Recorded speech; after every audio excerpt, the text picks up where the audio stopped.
Karibu sana kwenye kliniki ya afya ya mapenzi. Leo nakuletea mada ambayo imenishtua kidogo baada ya kukutana na tafiti ambayo nilikuwa sijakutana nayo, na mada nilionayo ni mwanaume anapokuacha baada ya kuseksi naye au uko naye ndani ya ndoa lakini amepunguza sana kuhitaji kwenye tendo la ndoa, kosa linakuwa kwa sehemu kubwa kwa mwanamke mwenyewe.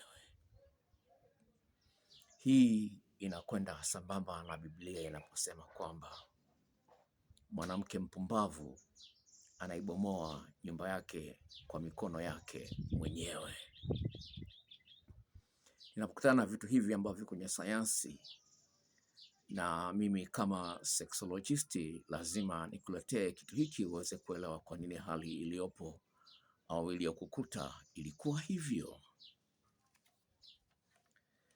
Sasa kuna tafiti ambazo zimefanyika nyingi sana zinahusiana na mahusiano na mwenendo wa mwanadamu katika hali ya kawaida. Lakini la kwanza ambalo limenishtua ni kwamba kuna watu ambao wanataka waonekane wanakupenda, lakini hawana mpango wa kukupenda.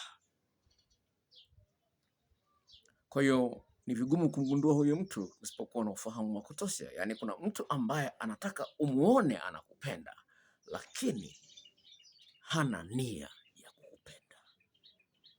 Kwa hiyo ni wajibu wako wewe unapokuwa kwenye mahusiano ufanye bidii kubwa sana ya kutengeneza mazingira ya huyu mtu ndani ya akili yake aone kwamba kuna umuhimu wa kukupenda wewe na kubakia na wewe.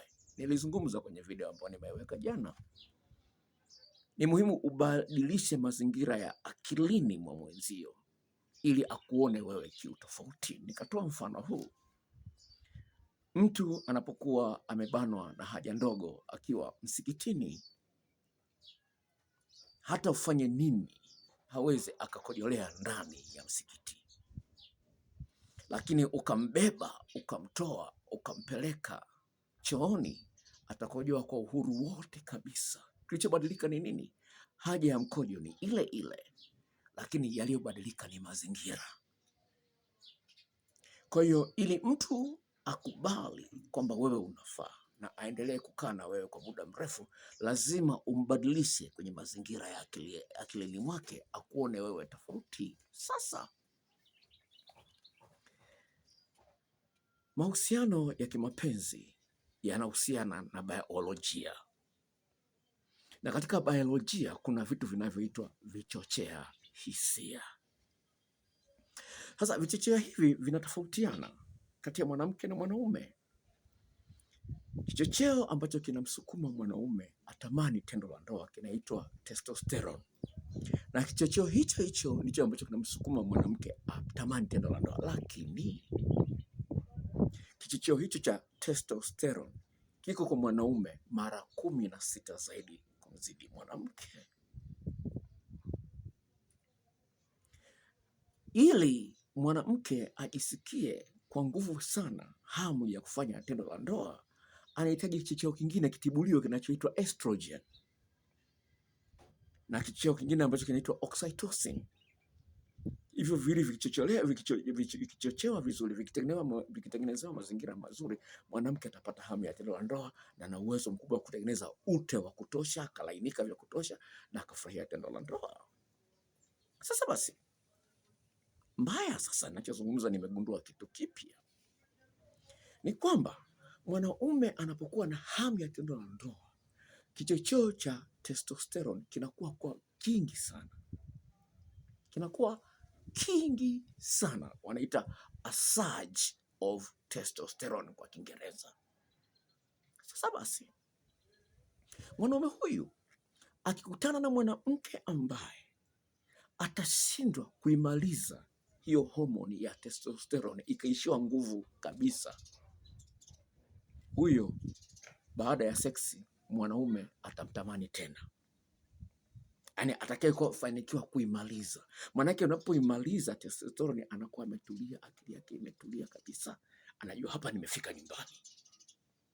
Sasa mwanamke ambaye atashindwa kumsaidia kuishusha nguvu na kuimaliza homoni ya testosterone ambayo ilikuwa imepanda wakati wa tendo lao, ameshindwa kuimaliza, na mwanaume akaishia goli hili moja.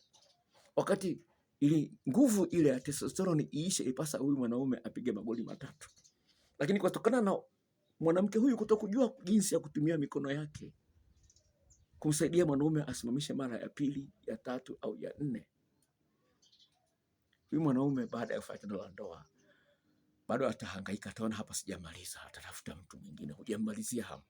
Sasa kama hujaangalia video iliyotangulia, naomba uiangalie, itakusaidia sana kuelewa mada hii. Sasa basi, kilichonishtua ni hiki. Kilichonishtua ni hiki.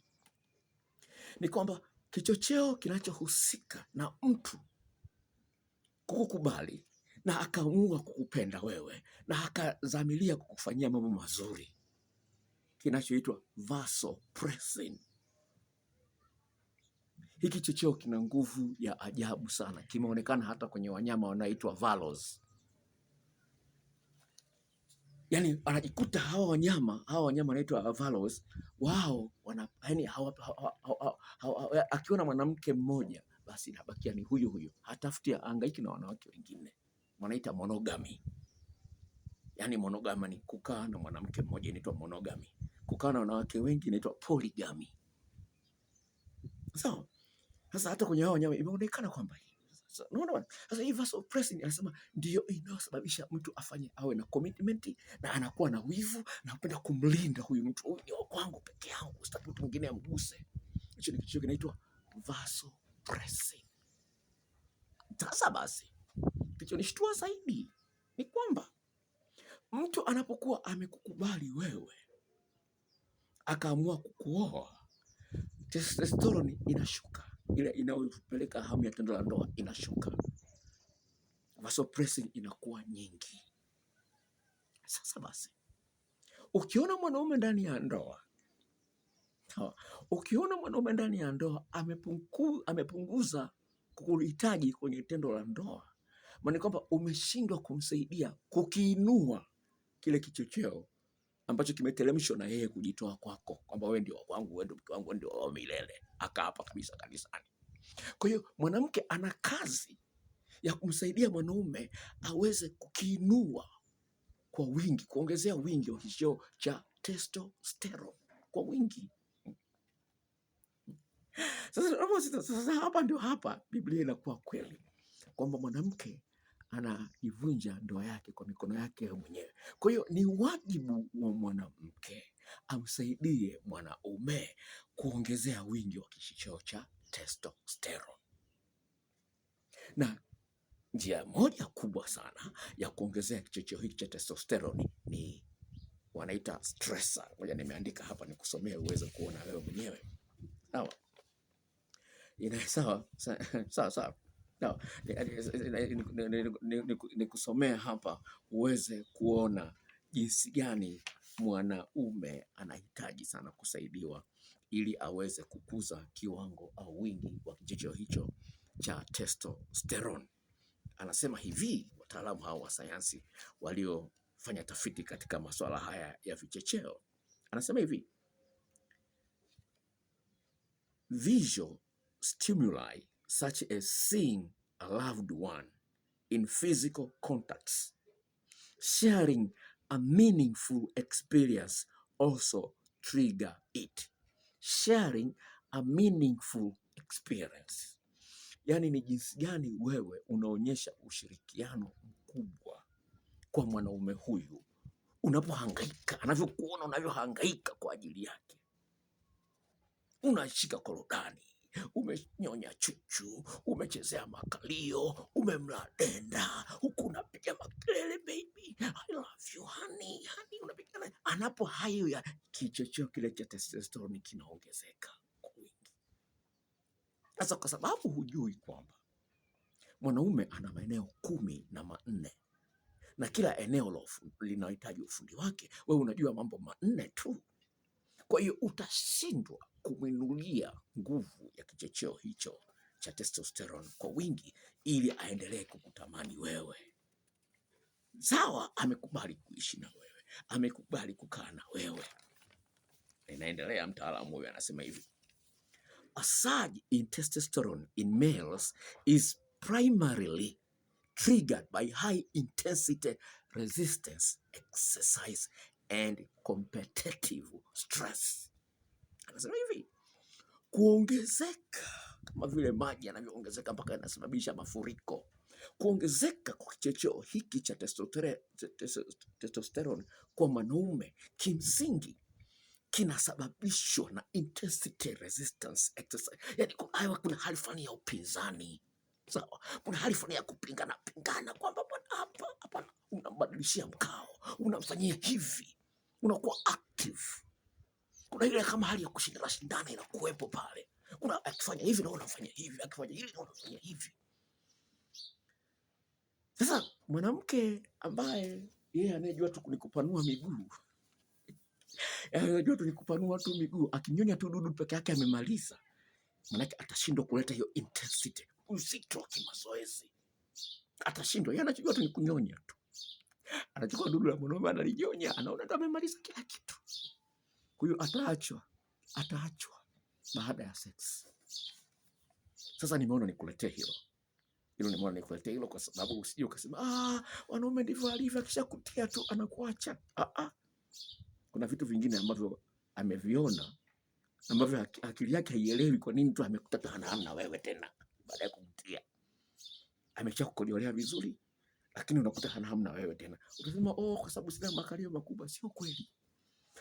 Kwa sababu sio mweupe. Sio kweli. Kwa hiyo kuna vitu hivyo vinavyohitajika, lakini vile vile ili huyu mtu aendelee kuwa anajisikia tu hamu ya kufanyia mambo mazuri. Sawa. Anajisikia tu hamu, yani amejikomiti, amejitoa tu, anajisikia tu hamu ya kufanya vitu vizuri. Vile vile hali hiyo ni ya muhimu sana. Sikiliza hicho kichocheo ambacho kinasababisha mtu afanye commitment. Sikiliza hapa. Na kusoma kwa Kiingereza afu nikutafsirie, ili wale wanaofahamu Kiingereza wajue na mimi nimesoma. Vasopressin in males is primarily triggered by physiological stresses and dehydration or high salt intake. Anasema hivi, hii vasopressin kimsingi inatoka kwa wingi kunapokuwa na physiological stress, yani vitu ambavyo vinahusiana na mtu kutumia nguvu, na vile vile kupungukiwa maji, inaitwa dehydration.